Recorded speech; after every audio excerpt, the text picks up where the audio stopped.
Pernah gak sih kamu itu merasa sulit memaafkan seseorang? Nah, luka itu terasa nyata dan terus teringat dalam pikiranmu, bahkan saat kamu ingin melupakannya. Assalamualaikum warahmatullahi wabarakatuh. Halo teman-teman semua. Sebelumnya, perkenalkan nama aku Rizka Mutia Amalia dari program studi Psikologi Islam kelas 6B. Nah, pada kesempatan kali ini aku akan membahas tentang pentingnya memaafkan.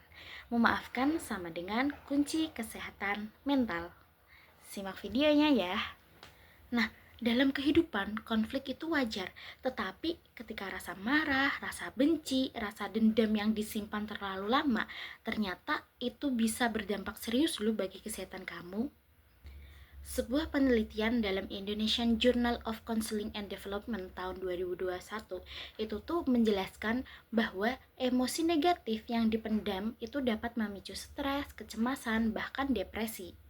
Lalu, apa sih itu memaafkan?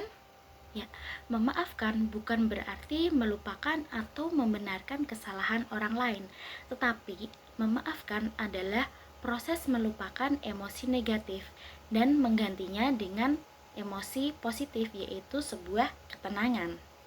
Menurut penelitian yang sama, memaafkan itu memiliki dampak positif bagi kesehatan mental loh. Nah, seseorang yang mampu memaafkan itu akan merasa hidupnya itu lebih tenang, lega, dan memiliki kualitas hidup yang lebih baik. Nah, dalam psikologi, proses memaafkan itu memang tidak bisa instan.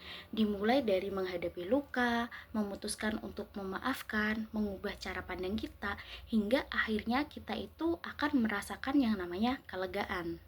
Sebaliknya, jika menyimpan dendam itu malah justru memperburuk kondisi mental kita. Bahkan dalam beberapa kasus itu dapat memicu keinginan balas dendam atau perilaku yang destruktif. Memaafkan memang bukan untuk orang lain, tetapi untuk dirimu sendiri. Agar apa? Agar kamu bebas dari beban yang selama ini kamu bawa.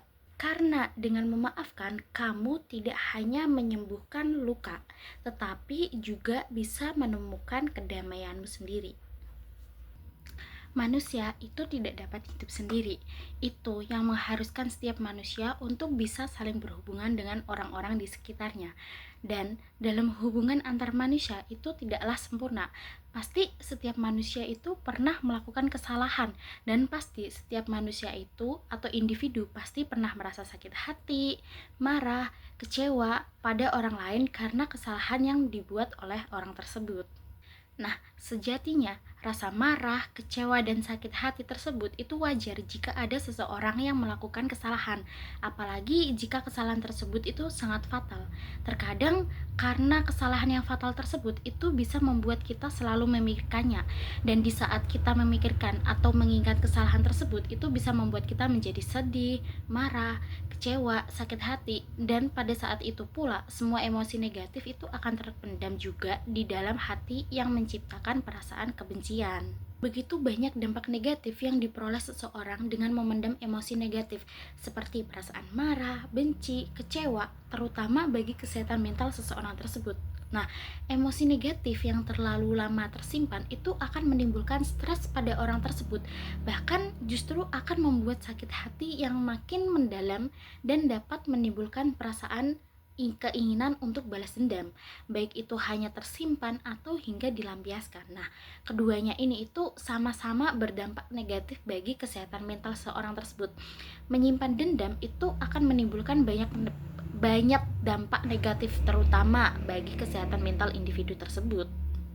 Nah, selanjutnya adapun keuntungan lain yang akan didapatkan yaitu membersihkan jiwa dan mensucikan hati bagi orang-orang tersebut, dan juga bisa merupakan obat dari penyakit dengki dan dendam. Nah, maka Rasulullah menyarankan untuk tidak saling membenci, akan tetapi salinglah mencintai satu sama lain di antara kalian sebagaimana para sahabat dahulu saat zaman Rasulullah SAW.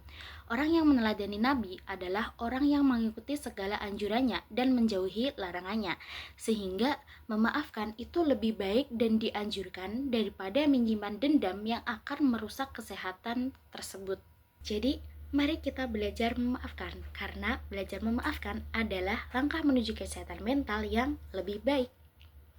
Mungkin itu saja yang dapat aku sampaikan, kurang lebihnya mohon maaf. Wassalamualaikum warahmatullahi wabarakatuh.